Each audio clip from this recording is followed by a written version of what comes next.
Last week, the government announced the leasing of Nzoia Sugar Company to West Kenya Sugar Company, while Chemelil Sugar Company was taken over by Kibos Sugar and Allied Industries Limited. Busia Sugar Industry Limited took over Sony Sugar, with Mohoroni Sugar Company getting leased to West Valley Sugar Company. The deal concluded a process that has stalled for 10 years since Parliament approved the sale of the 4 loss-making sugar millers. Today, the Kenya Sugar Board says the new investors are expected to pump billions of shillings to revamp the moribund millers. The fact that we have settled on these 4 companies is largely based on their competitiveness. The lessees are going to inject capital in those factories to revive them to the tune of 12.9 billion.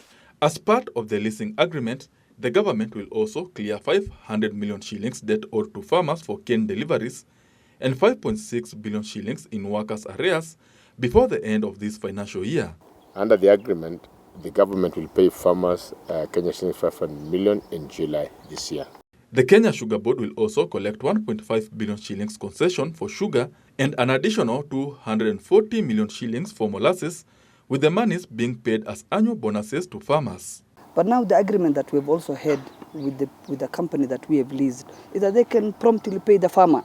The leasing will also operationalize the sugar development levy that will be used for cane development. Part of the arrangements that we have with the leasing is to make sure that the farmers' arrears, we start paying the farmers regularly as on a weekly basis. KSB also says the cost-benefit lease assessment shows that when fully operational, the mills can generate 38 billion shillings annually. This comes even as the Council of Governors applauded the government for concluding the stalled leasing deal. When there was a program of whether to lease or whether to sell, some of them had said, let's sell.